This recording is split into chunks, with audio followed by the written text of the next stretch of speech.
ওগো ইব্রাহিম, আপনার থেকে পরীক্ষা নিচ্ছি একটি মাত্র কারণ, সেটি হচ্ছে আপনি যখন আমার সব পরীক্ষা একের পর এক পাশ করে ফেলবেন, তখন আমি আপনাকে খলিল বানানোর খেয়াল। আর আমার রসুল কি পরীক্ষা দিয়েছেন? না, পরীক্ষা ছাড়াই হাবিব, পরীক্ষা ছাড়াই। এজন্য তো হাবিবের জন্য পরীক্ষা লাগে না, খলিলের জন্য পরীক্ষা লাগে। সুবহানাল্লাহ। বাতায় जश्न मिलादुन नबी है, क्यों न झूमे आज हम, जश्न मिलादुन नबी है, क्यों न झूमे आज हम, मुस्कुराती है बहारे, सबो फजा पर नूरो है। अल्लाहुम्मा सल्ली अला मौलाना मुहम्मद व अला आले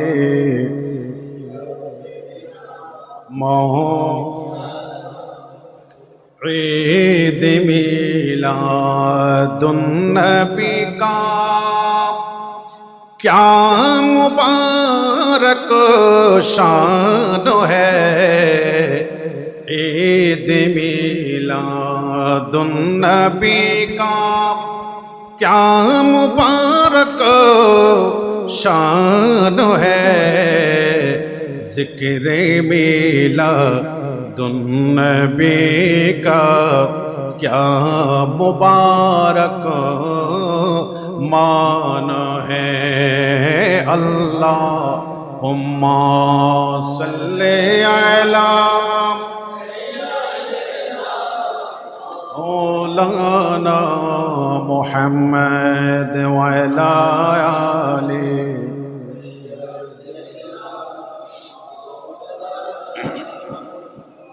बिस्मिल्लाहिर रहमानिर रहीम।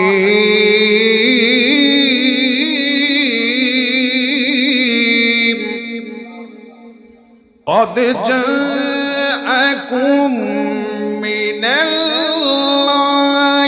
नूर, मिनल्लाहि नूर व किताबुम मुबीन। सदक़ल्लाहुल अज़ीम व सदक़ रसूलुन नबियुल करीम। মহান আল্লাহ পাক জাল্লে শানুহুর আলী শান দরবারে লক্ষ কোটি শুকর আদায় করছি, যিনি রব্বুল আলামিন আমাদের আপনাদের সকলকে হায়াতে তাইয়্যিবা দান করেছেন, সাথে সাথে আল্লাহর ঘর জুমা মসজিদ পর্যন্ত জুমা আদায় করার লক্ষ্যে হাজরি দেওয়ার, আজকের জুমা আদায় করার যিনি আমাদের সুযোগ দিয়েছেন, সেই মহান আল্লাহ তাআলার আলী শান দরবারে শুকরিয়া আদায় করছি। সবাই এক বাক্যে চিৎকার দিয়ে বলি আলহামদুলিল্লাহ। সাথে সাথে রাসূল আকরাম সৈয়দুল আম্বিয়া রাহমাতুল লিল আলামিন নবীজির দরবারে পাকে লক্ষ কোটি সালাতু সালাম পেশ করছি। এটা এমন একটি মাস, ওই নবীজির তাশরিফ আওয়ারের মাস। মুমিনদের অন্তরের মধ্যে নবীর প্রেমের ধুলা লেগেছে, যেহেতু এই মাসে পৃথিবীর সর্বশ্রেষ্ঠ নিয়ামত, সর্বশ্রেষ্ঠ রাসূল, সর্বশ্রেষ্ঠ নবীজি, যিনি আমাদের নবীজি তিনি এই মাসে তশরিফ এনেছেন 12 রবিউল আউয়াল শরীফ। চিৎকার দিয়ে বলি আলহামদুলিল্লাহ। আল্লাহর নিয়ামত পেয়ে শুকরিয়া আদায় করতে হয়, ঠিক না? এজন্য আমার নবীজি আমাদের জন্য নিয়ামত। কেমন নিয়ামত? বাবাও আমাদের জন্য নিয়ামত, মা আমাদের জন্য নিয়ামত, ছেলে মেয়ে সন্তান সন্ততি আমাদের জন্য নিয়ামত। গোটা পৃথিবীতে যা আছে সব মানব কল্যাণে মহান রব্বুল আলামিন আমাদের জন্যই সৃষ্টি করেছেন। ডানে চোখ ঘুরাইয়ে দেখেন, বামে দেখেন, পিছনে দেখেন, সামনে দেখেন, আল্লাহর খোদাই জমিনের মধ্যে উপরে নিচে যা আছে একমাত্র আমাদের কল্যাণে আমাদের জন্য সৃষ্টি করেছেন মহান রব্বুল আলামিন। সমস্ত নাজরি নিয়ামত জগতের মধ্যে, কায়নাতের মধ্যে যা আছে সবকিছুর চাইতে মহান শ্রেষ্ঠ নিয়ামত হচ্ছে রাহমাতুল লিল আলামিনের শুভাগমন। জোরে বলুন। আমি কি বলেছি? সবকিছুর চাইতে সেরা, মায়ের চাইতে, বাবার চাইতে, বউয়ের চাইতে, সন্তানের চাইতে পৃথিবীতে যা কিছু আছে সবার চাইতে বড় নিয়ামত হলো রাহমাতুল লিল। এবং এটা মনে প্রাণে মনে করতেই হবে। যারা মনে করবে না, আমার নবী বলেন লা ইউমিনুন, তারা ইমানদার নয়। তারা কি নয়? মুমিনে কামেল নয়। কারণ আমি নবীজিকে মা বাবার চাইতেও বেশি ভালোবাসতে হবে। লা ইউমিনু আহাদুকুম হাত্তা আকুনা হাব্বা ইলাইহি মিন ওয়ালিদিহি ওয়া ওয়ালাদিহি ওয়ান নাসি আজমাইন। এটা অসংখ্য সিহাসিতার হাদিসের কিতাবের মধ্যে এসেছে। হযরত আবু হুরায়রা রাদিয়াল্লাহু তাআলা আনহু থেকে riwayat, তিনি বর্ণনা করছেন আমার নবীজি বলছেন, নগর দুনিয়াবাসী, আমি জানি তোমরা মায়ের জন্য পাগল, তোমরা বাবার কথা বললে পাগল, তোমরা সন্তানের জন্য পাগল, নিজের বিবি বাল বাচ্চার জন্য পাগল, দুনিয়ার অনেক কিছুর জন্য তোমরা পাগল। তবে শোনো, আমি নবীজি ঘোষণা করছি, যত পৃথিবীতে তোমার মা বাবা থেকে শুরু করে দামি দামি যত মহব্বতের জিনিস আছে সবকিছুর চাইতে আমি মুস্তাফাকে যতক্ষণ বেশি ভালো না বাসবে ততক্ষণ তুমি মুমিনই হতে পারো না। আল্লাহু আকবার। অতএব তো আমি নবীজিকে ভালোবাসি এটা মুখে বললে হবে না। দাবি এক জিনিস, প্রুফ করা, প্রমাণ আরেক জিনিস।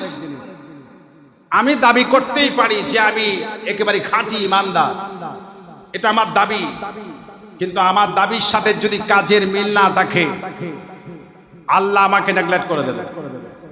কথা বলেন ঠিক কিনা?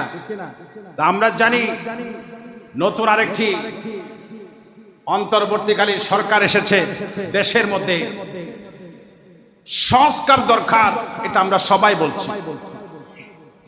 কিন্তু এটা বড় দুর্ভাগ্যের বিষয়, যেটা ঠিক আছে ওইটাকে নেড়ে দেব সংস্কার করা।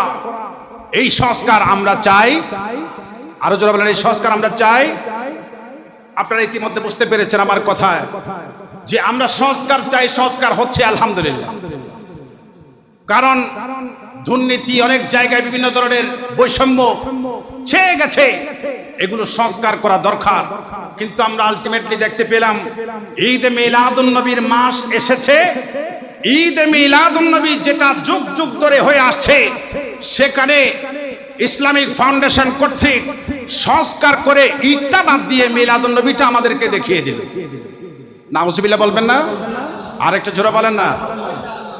এই জায়গাতে সংস্কারের কোনো প্রয়োজন ছিল না, এটা তো ঠিক ছিল। কথা বলেন। 4 তারিখে বিজ্ঞপ্তি জারি করা হলো, আমরা সুন্নি জনতা গোটা বাংলাদেশের সমস্ত ইমানদারেরা যে মাত্র ঈদ কেটে দিয়েছে, আমাদের বুকে কলিজায় রক্তক্ষরণ হয়েছে। আওয়াজ দিয়ে বলুন। আমরা প্রতিবাদ করেছি, ফেসবুকের মিডিয়ার মাধ্যমে প্রতিবাদ করেছি, যে যেভাবে পারে ইউটিউবের মাধ্যমে প্রতিবাদ করেছি, রাজপথে প্রতিবাদ হয়েছে। 5 তারিখ আবার আগের বহাল তবিয়তে আবার বিজ্ঞপ্তি জারি করলো যে 16 সেপ্টেম্বর না 16 সেপ্টেম্বর পবিত্র ঈদে মিলাদুন নবী গোটা বাংলাদেশে উদযাপিত হবে। আমরা খুশি হয়েছি, কথা বলেন, কারণ আমাদের ইমানের জায়গায় হাত দিলে কাউকে ছাড় দেওয়া হবে। আরো জোরে বলেন না, ইমানের জায়গায় হাত দেওয়া যাবে না, কারণ ঈদ মিলাদুন নবী এটা আমাদের ইমানের জায়গা। কথা বলেন ঠিক কিনা? যাক, মোবারকবাদ জানিয়েছি আমি আবার ফেসবুকের মাধ্যমে, সকলে প্রতিবাদ করেছেন, আমি নিজেও অভিনন্দন জানিয়েছি যে ইসলামিক ফাউন্ডেশন একদিন পরে হলো শুভবুদ্ধির উদয় হয়েছে, তারা আবার ঈদ মিলাদুন নবী লিখতে বাধ্য হয়েছে, তাদেরকে অভিনন্দন, মোবারকবাদ। তবে আগামীতে ইসলামকে নিয়ে যেন কোনো টানাটানি না হয় সেজন্য আমরা সতর্ক করছি। সকলে বলুন আমিন। আরো জোরে বলুন ঠিক কিনা? কারণ ইসলামের ব্যাপারে কোনো আপোষ, ইমানের ব্যাপারে কোনো ছাড়ে নাই। নবীকে ভালোবাসি, আমিও বাসি, আপনিও বাসেন, এই ব্যাপারে সবাই একমত। এখানে আমি একটি কথা বলছি, মিলাদুন নবী নবীজির শুভ আগমন, তো আগে ছিল ঈদ মিলাদুন নবী, ঈদ শব্দটা ছিল, তো নবীর আগমন যেহেতু হয়েছে, আমরা কি খুশি না বেজার? ওই খুশির শব্দটা হলো ঈদ। এখন বেজার কারা হয়েছে আমি জানি না, তো যারা বাদ দিয়েছে তারাই তো বেজার হয়েছে। কথা বলেন ঠিক কিনা? কারণ বেজার তারাই হয়েছে যারা ঈদ শব্দটা কেটে কুটে অপারেশন করে সার্জিক্যাল ব্লেড দিয়ে কেটে দিয়েছে। অতএব কিতাব খুললে আমরা দেখতে পাই রাসূলের আগমনে বেজার হয়েছে মাত্র একজন, সে হলো শয়তান। কথা বলেন, কিতাবে আছে না নাই? সেদিন শয়তান বেশি কান্না করেছিল, গোটা পৃথিবী আনন্দে উল্লাস করেছিল, খুদ খানে কাবা পর্যন্ত আনন্দে একেবারে নাচানাচি করছিল। আমি বয়ান দেব, বোঝাবো, এগুলো বোঝানোর জন্য আমার সময়ের দরকার হবে ইনশাআল্লাহ। কিভাবে খানে কাবা উল্লাস প্রকাশ করেছে, গোটা পৃথিবী করেছে, কিন্তু বেজার হয়েছে মাত্র এক বেচারা। কে? এই সকাল থেকে কান্না শুরু করেছে, বলেছে কি হয়েছে বস, কি হয়েছে? এর সাঙ্গ পাঙ্গ আছে না, কি হয়েছে? কি হয়েছে মাইনি? আমি তো শেষ। আর তুমি শেষ কেন? বলে যে কামলিওয়ালা তো আ গায়া, কামলিওয়ালা আ গায়া, তো আমি তো শেষ হয়ে গেছি, আমার এজেন্ডা তো আর বাস্তবায়ন হবে। কারণ ওই নবীজির আঙ্গুলের ইশারায় লক্ষ লক্ষ গুনাহগার উম্মত জাহান্নাম থেকে মুক্ত হয়ে জান্নাত পাবে। আমি তো চেয়েছিলাম, আমার এজেন্ডা ছিল আমি মানুষকে পথভ্রষ্ট করব, বাতিল বানাবো, গোমরা বানাবো, তাদেরকে ঈমান থেকে বের করে জাহান্নামের দিকে নিয়ে যাব। তো মুস্তাফা আ গয়ে তো জগ মে জব আয়ে মোহাম্মদ, ইসলাম জিন্দা হো গয়ে, চিল্লা সে বাতায়ে সুবহানাল্লাহ। এজন্য আমার নবীজির আগমনের মাস যখন আসে না, আশিকের রাসূলেরা পাগলের মতো হয়ে যায়, ভিতরে ভিতরে আমাদের খুশি লাগে। ওই খুশির শব্দ হচ্ছে ঈদ। খুশির শব্দ কি? খুশি হলো বাংলা, উর্দুতে বলা হয় হোশ, খুশি, কিন্তু আরবি তো ঈদ দিয়ে হয়। তো আপনারা প্রথম আপনাদের ক্ষমতায় রবিউল আউয়াল পেয়েছেন, প্রথমে ঈদ শব্দটা কেটে দিয়ে মুসলমানদের অন্তরে আঘাত দিয়েছেন। কথা বলুন, কিন্তু খুশি হয়েছি আপনারা আমাদের ইমানের ভাষা বুঝতে পেরেছেন। একদিন পরে 4 তারিখে হয়েছে, 5 তারিখে সংশোধন করেছে, আলহামদুলিল্লাহ। আমরা কোরআনুল হাকিম থেকে, যেটা সচরাচর আপনারাও জানেন, যে আমার নবীর আগমন সম্পর্কে আল্লাহ তাআলার বার্তা, মেসেজ, সূরা মাইদার 15 নম্বর আয়াতে আমার আল্লাহ মেসেজ দিয়েছেন, ওগো দুনিয়াবাসী, তোমরা মনে করো না উনি তোমাদের মতো সাদা মাটা একজন মানুষ, এটা তোমরা মনে করিও না। রাসূল পাক আমাদের সকলের উস্তাদ হয়ে এসেছে। কি হয়ে? উস্তাদ হয়ে। সেজন্য ওনাকে আমাদের মতো একটা কাঠামো দেওয়া হয়েছে, মানুষের মতো একটা সূরত দেওয়া হয়েছে। কারণ জিন এসে যদি আমাদেরকে প্রশিক্ষণ দেয়, আমরা কেউ বসবো না, সবাই চলে যাবে। কারণ জিনের ভয়ঙ্কর চেহারা কিংবা বিভিন্ন তাকাল্লুফ চেহারা নিয়ে যদি আসে, আমরা পড়তে পারবো না, শিখতে পারবো না। অতএব আল্লাহ পাক ভালো করে জানেন, উম্মতে মুহাম্মাদীকে শিক্ষা দিতে হলে আমার নবীকে মানবীয় সূরতে পাঠানো লাগবে। কি সূরাতে? মানবীয় সূরা। এজন্য রাসূল পাক বললেন বুইস্তু মুআল্লিমান, আমি তো টিচার হয়ে এসেছি, আমি শিক্ষক গোটা পৃথিবী। এখানে দেখেন সূরাতুল মায়েদায় আল্লাহ পাক রব্বুল আলামিন ইরশাদ করছেন কাদ জাআকুম মিনাল্লাহি নূরুন ওয়া কিতাবুম মুবিন। এখানে আমাদের ব্যক্তিগত কোনো অনুবাদ তাফসীর কোনো কিছুই চলবে। আকাবিরিন বুজুরগানে দ্বীন শুধু তাই না, রাসূল পাকের সাহাবী আব্দুল্লাহ ইবনে আব্বাস রাদিয়াল্লাহু তাআলা আনহু তাফসীর ইবনে আব্বাসের মধ্যে কি বলেছেন, আমরা এগুলো নিয়ে আলোকপাত করব। আসুন, এখানে আল্লাহ তাআলা বলছেন কাদ জাআকুম মিনাল্লাহি নূরুন ওয়া কিতাবুম মুবিন। এখানে জাআকুম মিনাল্লাহি বললে হয়ে যেত, কিন্তু আল্লাহ তাআলা এখানে একটি আগে লফজ একটি বাড়িয়ে দিয়েছেন যে কাদ জাআকুম। আমরা দেখতে পাচ্ছি কাদ কেন? যা মাজি সিগা অর্থাৎ পাস্ট টেন্সের জন্য ব্যবহার হয়েছে। এখানে একটু বুঝবেন, আমি যদিও একটু অসুস্থ, আপনাদেরকে বোঝাতে বোঝাতে আমার কষ্ট হচ্ছে, আপনি একটু বুঝে নেবেন যে যা এটা হলো পাস্ট টেন্সের জন্য ইউজ হয়, অতীতের জন্য। কিন্তু আল্লাহ শুধু যা দিয়ে আয়াত নাজিল করেন নাই, করলে অসুবিধা ছিল না। জাআকুম মিনাল্লাহি নূরুন, তোমাদের কাছে আল্লাহর পক্ষ থেকে একটি নূর এসেছে, এটাই হলো অর্থ। কিন্তু আল্লাহ সেটা করেননি। আল্লাহ বলেছেন কাদ জাআকুম মিনাল্লাহি নূরুন ওয়া কিতাবুম মুবিন। এর অর্থ হচ্ছে একটু আগে তোমাদের কাছে এসেছে। একটু সুবহানাল্লাহ বলবেন না? আগে এসেছে আল্লাহ বলছেন না, আল্লাহ বলছেন একটু আগে তোমাদের কাছে এসেছে একটি নূর আল্লাহর তরফ থেকে। তাহলে বোঝা যায় আজকে থেকে প্রায় 1500 বছর আগে রাসূল পাক তশরিফ এনেছেন, কিন্তু আজকের দুনিয়ায় আপনাকে তরজমা করা লাগবে একটু আগে দয়াল নবী এসেছেন তোমাদের কাছে আল্লাহর পক্ষ থেকে একটি নূর হয়ে। মিনাল্লাহি নূর, এটা একদম পরিষ্কার, এখানে আর ব্যাখ্যা করারও প্রয়োজন নাই। তবে হ্যাঁ, এখানে নূরের মার্জা কোন দিকে সেটার জন্য একটু ব্যাখ্যার প্রয়োজন আছে। আমরা আগে বুঝে নিই এটা একটি নূর এসেছে।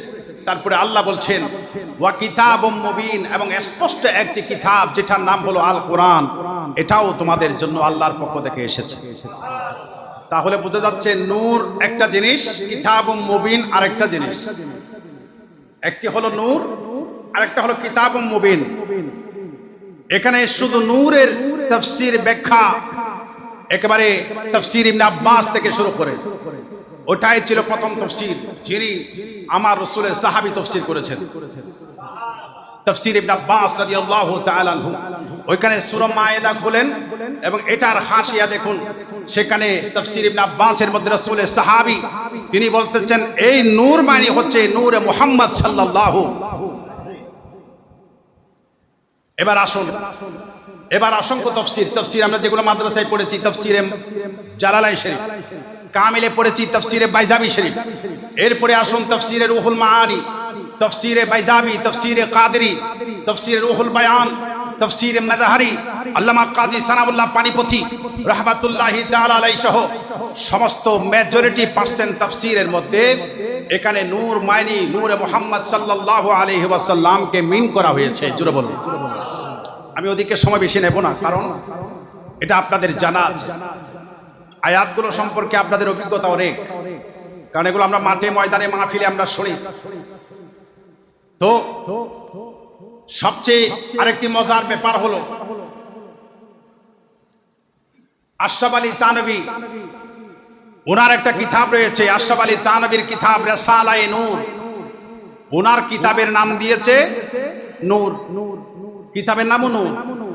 উনি রিসালায়ে নূরের মধ্যে লিখতেছেন যে কাদ জাআকুম মিনাল্লাহি নূরুন, এখানে নূর মানে একমাত্র নিঃসন্দেহে তিনি হচ্ছেন আমাদের প্রিয় নবীজি মুহাম্মাদুর রাসূলুল্লাহ সাল্লাল্লাহু আলাইহি ওয়াসাল্লাম। ওই রিসালায়ে নূরের মধ্যেও তিনি নূরকে মিন করেছেন আমাদের রাসূল। এরপরে আসুন ওয়া কিতাবুম মুবিন, এটা হলো আল কোরআনুল কারীম, স্পষ্ট একটি কিতাব আমি তোমাদেরকে দিয়েছি, আমি আল্লাহর তরফ থেকে তোমাদের কাছে এসেছে। এখানে রাসূল পাক সাল্লাল্লাহু আলাইহি ওয়াসাল্লামকে আল্লাহ এখানে কি বলেছেন? আল্লাহ বলেছেন, আমরা বলার কেউ নয়। কে বলেছেন? কি বলেছেন? নূর। কাদ জাআকুম মিনাল্লাহি নূর। রাসূল পাক কি বলছেন শুনুন। আল্লাহ রাসূল, এটা তো আল্লাহর কথা। রাসূল পাক বলছেন আউয়ালু মা খালাকাল্লাহু নূরি। আল্লাহ প্রথম যে জিনিসটা সৃষ্টি করেছেন সেটা হলো আমি নবীজির নূর। আরেকটা হাদিসে পাক বলি, রাসূল পাক আরেকটা হাদিসের মধ্যে বলছেন কুনতু নূরান, আমি কি ছিলাম? নূর ছিলাম। একেবারে সহজ অনুবাদ, কুনতু নূরান মে নূর তা, আমি নূর ছিলাম। কখন? বাইনা ইয়াদাই রব্বি, আমি আমার মৌলার কাছে, প্রভুর কাছে নূর হিসেবে ছিলাম। কাবলা খালকে আদম বিআরবাতি আশরা আলফি আমিন, আদম আলাইহিস সালামকে যখন সৃষ্টি করতেছেন আল্লাহ, তখনকার থেকে আরো 14,000 বছর আগে আমি আল্লাহর কাছে নূর ছিলাম। কয় বছর আগে? 14 বছর। 14,000 বছর। 14,000 বছর আদম আলাইহিস সালামের সৃষ্টি আমরা জানি। আদম আলাইহিস সালাম প্রথম সৃষ্টি। আল্লাহ রাসূল বলছেন আদমকে যখন সৃষ্টি করছে এগুলো সব আমি নবীজির চোখের দেখা। আরো জোরে বলেন। ওই নবীজিকে আদম ও সফিউল্লাহকে যখন সৃষ্টি করছেন সেই থেকে আমার হিসাব ছিল, আমি নবীজি হিসাবও রেখেছি প্রায় 14,000 বছর আগে আল্লাহ পাক দয়াল মৌলা আমাকে সৃষ্টি করেছেন। কুনতু নূরান, আমি নূর ছিলাম। সুবহানাল্লাহ বলেন। এ হলো রাসূল পাকের হাদিস। এরপরে আসুন, আমার নবীজি দুনিয়ার জমিনে তশরিফ আনার আগে অনেক নবী দুনিয়ার জমিনে ছিলেন। তন্মধ্যে অন্যতম আল্লাহ পাকের অন্যতম প্রিয় নবী, যিনি বারবার পরীক্ষা দিয়ে পাশ করেছেন, বারবার পরীক্ষার সম্মুখীন হয়েছেন এবং আল্লাহর প্রিয় হয়েছেন, তিনি হচ্ছেন হযরতে ইব্রাহিম খলিলুল্লাহ। পরীক্ষা নেওয়ার উদ্দেশ্য হচ্ছে ওনাকে বিপদে ফেলার জন্য না, আল্লাহ মকাম বাড়িয়ে দেওয়ার জন্য। এই জন্য আমাদের স্কুল কলেজ মাদ্রাসায় যারা পরীক্ষা দেয়, সরকার ওনাদেরকে বিপদে ফেলার জন্য পরীক্ষা নেয় না, ওনাকে পরীক্ষার মাধ্যমে আল্লাহ প্রমোশন দিতে চায়। 5 পরীক্ষা দিলেন, আপনি 6 উঠলেন, 6 পরীক্ষা দিলেন, 7 উঠলেন, 7 পরীক্ষা দিলেন, 8 9 উঠলেন, 9 পরীক্ষা দিলেন, 10 উঠলেন, 10 পরীক্ষা দিয়ে ইন্টারমিডিয়েটে উঠলেন, এটার পরীক্ষা দিয়ে ডিগ্রিতে উঠলেন কিংবা অনার্সে উঠলেন। এটা হচ্ছে পরীক্ষা, হচ্ছে কামিয়াবির একটি স্তর। তো নবীদেরকে যখন পরীক্ষা করেছেন আল্লাহ নিশ্চয় সেখানে উদ্দেশ্য আছে। ওগো ইব্রাহিম, আপনার থেকে পরীক্ষা নিচ্ছি একটি মাত্র কারণ, সেটি হচ্ছে আপনি যখন আমার সব পরীক্ষা একের পর এক পাশ করে ফেলবেন, তখন আমি আপনাকে খলিল বানানোর খেয়াল। কি বানানোর? সুবহানাল্লাহ। আর আমার রাসূল কি পরীক্ষা দিয়েছেন? না, পরীক্ষা ছাড়াই হাবিব। পরীক্ষা ছাড়াই, আর জোরে বলেন না। এজন্য তো হাবিবের জন্য পরীক্ষা লাগে না, খলিলের জন্য পরীক্ষা লাগে। সুবহানাল্লাহ। বাতায় খলিলের জন্য পরীক্ষার প্রয়োজন হয়, কিন্তু হাবিব বানানোর জন্য কোনো পরীক্ষার প্রয়োজন। দুনিয়ার জমিনে একটা ছোট্ট মাসালা বলি, অনেকে অনেক পীরের দরবারে বায়াত হয়েছে, পীরও আছে মুরিদও আছে। মুরিদ হওয়ার জন্য সত্যিকার যারা পীর, ওনারা কিন্তু ছোটখাটো পরীক্ষা করে। কি হওয়ার জন্য? মুরিদ হওয়ার জন্য পীরেরা পরীক্ষা নেন। মুরিদ বারবার আসতেছে, পীর বায়াত করছে না, উনি দেখছেন, ওনাকে পরীক্ষা করছেন, ওনার আসা যাওয়া ফলো করছেন। যখন মুরিদ অসহ্য হচ্ছে, এতবার আসি আমাকে মুরিদ বানায় না, আর যখন সেটা মুরিদ প্রকাশ করে যে হুজুর আমাকে একটু কবুল করুন, তখনই পীর মুরিদ বানায়। আর তখন সেটা নামও হয় আসলে মুরিদ। এটা নাম কি? কিন্তু আরেকটি তরিকতের মধ্যে আরেকটি স্তর আছে, ওটার নাম মুরিদ নয়, মুরাদ। কি নাম বলেছি? এটা জোরে বলেন না। নিজামউদ্দিন আউলিয়ার দরবারে আমির খসরু রহমতুল্লাহি আলাই নিজামউদ্দিন আউলিয়ার দরবারে আসবেন। বাবা বলেছে, বাবা আমি বায়াত হয়েছি, তুমিও বায়াত হয়ে নিও। তো ছেলেকে বাবা হাতে ধরে নিয়ে এসেছে গেট পর্যন্ত, নিজামি গেট, আপনারা যারা গিয়েছেন চেনেন দিল্লিতে নিজামি গেট। ওই গেটের মধ্যে ছেলে গিয়ে দাঁড়িয়ে গেল, 7 বছরের ছেলে। কয় বছর? কথা বোঝানোর জন্য বলছি, একটু বলবেন কয় বছর? ছেলে বলে, বাবা আপনি না মুরিদ হয়েছেন নিজামউদ্দিন আউলিয়ার দরবারে? আমি তো মুরিদ হই নাই। বলে যে আমি তো তোমাকে মুরিদ বানানোর জন্যই আনতেছি হুজুরের কাছে, চলো। গেটের মধ্যে তিনি এসে দাঁড়িয়ে গেলেন, বলে যে আমি এখান থেকে যাব না, এই গেটে আমি আসি, আপনি আপনার পীরের কাছে যান, উনাকে বলবেন আমার ছেলে মনে মনে কি বলতেছে এটার যদি জবাব দিতে পারেন তাহলে আমার ছেলে নাকি আপনার কাছে আসবেন, নতুবা আসবে না। কয় বছরের ছেলে? উনার নাম ছিল আমির খসরু। আপনারা চিনতেছেন? উনার পাশেই নিজামউদ্দিন আউলিয়ার দরবারের পাশেই উনার মাজার শরীফ। কেন হলো মাজার? উনার বাবার মাজার তো হলো না। উনি দাঁড়িয়ে রইলেন, বাবা ভিতরে গেলেন, সালাম দিলেন, জিজ্ঞাসা করলেন তোমারা বেটা কাহা है? हजरत वो तो गेट में बैठे हैं, वो अंदर में दिल में जो कुछ बोलते हैं उसका जवाब अगर आप दे दीजिए तो वो आ सकते हैं, वरना वहां से वो बारी घर में चला जाएंगे। क्या बताया? निजामुद्दीन औलिया कलम निलेन, कागज निलेन। কি নিলেন? কলম। অনেক লম্বা কথা। তো আশা হে কে बर ফারসিতে आईवान कसरते कबूतर गर नशी नदे बाज गर ददे।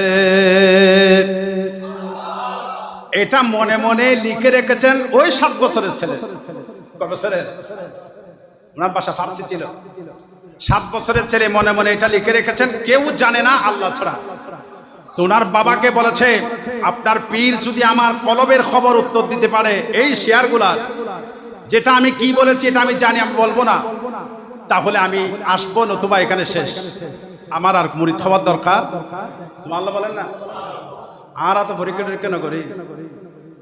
যাচাই বাছাই নাই। কথা ঠিক না বেঠিক? এগুলো নিয়ম হচ্ছে যাচাই করা। যিনি ধরতে পেরেছেন তিনি বেশি পেয়েছেন। সুবহানাল্লাহ বলেন। আমির খসরু রহমতুল্লাহি আলাইহি গেটের মধ্যে বসে বসে গুনগুন গুনগুন করে শেয়ারগুলো পড়তেছেন। এদিকে নিজামউদ্দিন আউলিয়া কাগজের মধ্যে কলম নিয়ে যে শেয়ারের শেষ শব্দ দিয়ে ওনার মনের ভিতরে শেয়ার রচনা করেছেন, ওইটা নিজামউদ্দিন আউলিয়া শেয়ারের প্রথম শব্দ দিয়ে উনিও একই স্টাইলে শেয়ার শুরু করলেন। নিজামউদ্দিন আউলিয়া লিখলেন শেয়ারের মধ্যে, কাগজের মধ্যে লিখে কাগজটা পাঠাইলেন। মুরিদ কেটে ওই খলিল দরবারের খাদেম ছিলেন, খাদেমকে বলেন গেটের মধ্যে একটা বাচ্চা আছে ছোট্ট, ওই বাচ্চাকে কাগজটা দেবেন, যদি তার মনের কথার সাথে লেখার আমার মিল পেয়ে যায় তাকে বলবেন ভিতরে আসতে, যদি মিল না থাকে তাকে চলে যেতে বলেন। জোরে বলুন। নিজামউদ্দিন আউলিয়া কাগজের মধ্যে লিখে পাঠাইলেন। বাচ্চা তো দেখে পাগল, হায় হায় আমি কার সাথে টক ধরলাম, আমি যে স্টাইলে যে সাইলাডের শেয়ার মনে মনে লিখেছি উনিও সাইলাডের উত্তর দিয়ে আমার শেয়ারের সাথে হুবহু মিলিয়ে দিয়েছেন। জোরে বলুন সুবহান। তখন তিনি ডেকে বললেন খসরু, ও খসরু তোমারে তুম ওর করিব आओ। ঢুকলেন ভিতরে আদবের সাথে, ছোট্ট 7 বছরের ছেলে, বড় আদবওয়ালা ছেলে। ওই আদবওয়ালা ছেলে ঢুকলেন, হুজুর বললেন ওর করিব आओ, ওর করিব आओ, কাছে आओ। আসার পরে বললেন তোমারে চেহারে মে মুস্তাফা কা নূর ঝলক রাহা হ্যায়। আমি খসরু রে, তোমার চেহারার মধ্যে আমার দয়াল নবী মুহাম্মদ রাসূলুল্লাহর নূরের চটক দেখতে পাচ্ছি। জোরে বলুন সুবহানাল্লাহ। ও আমির খসরু, তুমি আমার দরবার ছেড়ে যাইও না, আমি তোমাকে চাই, আমি পীরি তোমাকে চাই। তোমার বাবা কিন্তু আমাকে চেয়েছে, আমি কিন্তু তোমাকে চাচ্ছি, আমি নিজ থেকে তোমাকে চেয়ে নিলাম। ওই মকামের নাম হলো মুরাদ। ওনাকে মুরিদ বলে না, কি বলে? সুবহানাল্লাহ বলেন না? তাহলে বুঝতে পারেন মুরাদের সংখ্যা কম না মুরিদের সংখ্যা কম? মুরাদের সংখ্যা খুবই কম, মুরিদের সংখ্যা বুড়ি বুড়ি বেশি। কিন্তু মুরাদ হওয়া বড় কঠিন। কিন্তু যিনি হতে পেরেছেন আমির খসরু, এজন্য নিজামউদ্দিন আউলিয়া বলতেছেন, আল্লাহ যদি কিয়ামতের ময়দানে আমাকে জিজ্ঞাসা করে, ও নিজামউদ্দিন তুমি আমার দরবারে কি নিয়ে এসেছো, আমি তখন বলবো তারিখ নিজামের মধ্যে, যেটা ভারতের থেকে দিল্লি থেকে আমি এনেছি, ওই কিতাবের মধ্যে দেখেছি। উনি বলতেছেন, ও আল্লাহ আমি কি এনেছি আমি জানি না, আমি নামাজ তাসবিহ তাহলিল কি পড়েছি আমি জানি না, এগুলো আমার দেখানোর মতো নয়, তবে দেখানোর মতো আমি একজন বান্দা এনেছি আপনার সামনে, যার নাম হচ্ছে হযরত আমির খসরু। চিৎকার দিয়ে বলুন আল্লাহু আকবার কবীরা। এবং তিনি বলে গেলেন, আমির খসরু যদি ইন্তেকাল করে তাকে ওইখানে সেখানে দাফন করিও না, আমার মাজারের পাশেই তাকে দাফন করে দিও। এখনো দিল্লিতে নিজামউদ্দিন আউলিয়া দরবারের পাশে ওনার মাজার শরীফ। শুধু তাই না, ছাত্রকে ভালোবাসাটা কিরকম হয়, ছাত্রকে ভালোবাসা কিরকম হয়। নিজামউদ্দিন আউলিয়া বলেছেন, আমার কাছে যারা জিয়ারত করার জন্য লক্ষ লক্ষ মানুষ আসবে, সেটা আমার কারণে নয়, কোরআন এবং সুন্নাহর কারণে। একটা জোরে বলেন, আমার আল্লাহর কারণে আমাকে সবাই ভালোবাসে, কারণ আমার বুজুর্গি এটা কোরআন এবং হাদিসের কারণে হয়েছে। বুজুর্গ চুলে জট লাগাইলে বুজুর্গ হয় না, দাড়িতে জট লাগাই দিলে বুজুর্গ হয় না। অতএব আমার ভক্তদেরকে আমি অনুরোধ করছি, যারা আমাকে জিয়ারত করার জন্য বাংলাদেশ থেকে, পাকিস্তান থেকে, বিশ্বের বিভিন্ন দেশ থেকে যারা আসবে, আল্লাহর ওয়াস্তে আমাকে সালাম না দিয়ে আগে আমার মুরাদ আমির খসরুকে তোমরা সালাম দাও। ভালোবাসা দুনিয়ার জমিনে দেখাই নাই, দুনিয়ার জমিন থেকে বিদায় হওয়ার পরেও তিনি ভালোবাসাটা বলবৎ রেখেছেন। জুড়ে বলুন। আজকে দয়াল নবী আমাদের সামনে এসেছেন, আমাদের সামনে উপস্থিত, আগমনের মাস। আপনি ভালোবাসবেন না ঘৃণা করবেন এটা আপনার ব্যাপার, এটা ঈমানের ব্যাপার। আপনি কি পরিমাণ ভালোবাসবেন, কি পরিমাণ ভালোবাসবেন না, এটা আমার বিষয় নয়। তবে আপনার কাজে কামে প্রমাণ করতে হবে যে আপনি নবীকে ভালোবাসেন, নতুবা আপনি মুমিন নন। কথা বলেন। এই জন্য আল্লাহ রাসূলের সাহাবীরা ওযু বানাবো না গোসল করে যাব জিহাদের ময়দানে। উহুদের ময়দানে হযরত হামজা রাদিয়াল্লাহু তাআলা আনহু জিহাদের ডাক এসেছে, আর উনি প্রথম সেই দিন বাসর রাত করছিলেন। বাসর রাত বিবির সাথে প্রথম রাত্র তিনি কাটাচ্ছেন। ওনার গোসল ফরজ হয়েছে। এখন কি মাসালা কি বলে, উনি কি রসুলকে সাহায্য করার জন্য গোসল করে যাবেন না গোসল ছাড়া যাবেন? দুনিয়ার মুফতিরা ডাক দিলে কথা বলবে আগে গোসল সেরে নেন তারপরে যায়, কিন্তু রসুলের সাহাবী বলে না, গোসল টুসল আমি বুঝি না। আমার নবীকে অ্যাটাক করেছে উহুদের ময়দানে, আমি গোসল করে সময় ক্ষেপণ করব, আমার রাসূলের শরীরে আঘাত হবে, তীর আসবে, বল্লম আসবে, এটা আমি হানজালা সহ্য করতে পারবো না। আমার গোসলের দরকার নাই, আমি নাপাক হয়ে যাই, কিন্তু আমি তিনি দৌড় দিয়ে উহুদের ময়দানে রাসূলকে সাহায্য করতে গিয়ে তিনি শহীদ হয়ে গেলেন। ইন্না লিল্লাহি। বিপদের সময় আপনি ওযু করবেন না গোসল করবেন, এই ফতোয়ার ধার ধারেন? তিনি ধার ধারেন নাই, তিনি চলে গেলেন নাপাক অবস্থায়, শহীদ হলেন। লামকানের খোদা দেখে আছে, আমার হাবিবকে এত ভালোবাসে, গোসল পর্যন্ত করে নাই, এত ভালোবাসে। 10 মিনিট 5 মিনিট লাগতো গোসল করতে, নবীকে সাহায্য করার জন্য, নিজের জান দেওয়ার জন্য দৌড়ে এসেছে, গোসল করে নাই। তার গোসলের ব্যবস্থা জমিনের কোনো পানি দিয়ে হবে না, পানি দিয়ে হবে না। আমি আল্লাহ ফেরেশতাকে নির্দেশ দিয়েছি, ওগো ফেরেশতা জিবরাইল আমিন, বাহিনী নিয়ে যাও, জান্নাতের ফালকি নিয়ে যাও, উহুদের ময়দানে পৃথিবীর জমিন থেকে আলগায়ে পালকিতে করে লামখানে নিয়ে আসো, তাকে জান্নাতের পানি দিয়ে গোসল দাও। ভালোবাসার জন্য ফতোয়া খুঁজবেন? ভালোবাসা ফতোয়ার মুহতাজ নয়। আপনি জান যত উজাড় করে দেবেন তত আল্লাহর প্রিয় হবেন। এটাই প্রমাণ করছে হযরত হামজা রাদিয়াল্লাহু তাআলা আনহু, যাকে গোসল দিয়েছে জমিনের পানি দিয়ে নয়। সাধারণ দৃষ্টিতে দেখলে আমরা অনেক আলেম বসে আছি যে উনি গোসল করে আসার দরকার ছিল, এই ফতোয়া দেওয়ার জন্য আমরা বসে আছি, অথচ মৌলা করিম এত খুশি হয়েছে, নাফাক অবস্থায় যাওয়ার কারণে তিনি বেশি খুশি হয়েছেন। কারণ আমার নবীর ব্যাপারে এখানে আর শরীয়তের দরকার নাই, আমার নবীর প্রেমে কীট পতঙ্গের মতো জান দিয়েছে, জান যাবে না থাকবে এটা চাই নাই। অতএব জান যখন গিয়েছে তার গোসলের ব্যবস্থা আমি লামখানের খোদা করব। এটাই ছিল হযরতে হামজার বড় কারামত। আল্লাহ খুশি হয়েছে, এত খুশি হয়েছে, সেখান থেকে গোসল দিয়ে তাকে জমিনে পাঠালেন। হাই হাই, হযরতে আমির হামজা রাদিয়াল্লাহু তাআলা আনহুর অবস্থা সেই হয়েছে। তো এখন মিলাদুন নবীর মাস এসেছে, আপনি রাসূলকে কত ভালোবাসেন এটা আপনার ব্যক্তিগত, আমি কত ভালোবাসি এটা আমার ব্যক্তিগত, আমার কর্ম দিয়ে প্রকাশ পাবে, আমার কথা দিয়ে আচরণ দিয়ে প্রমাণ পাবে। নূর ওয়ালা আয়া হ্যায়, নূর লেকর আয়া হ্যায়, নূর ওয়ালা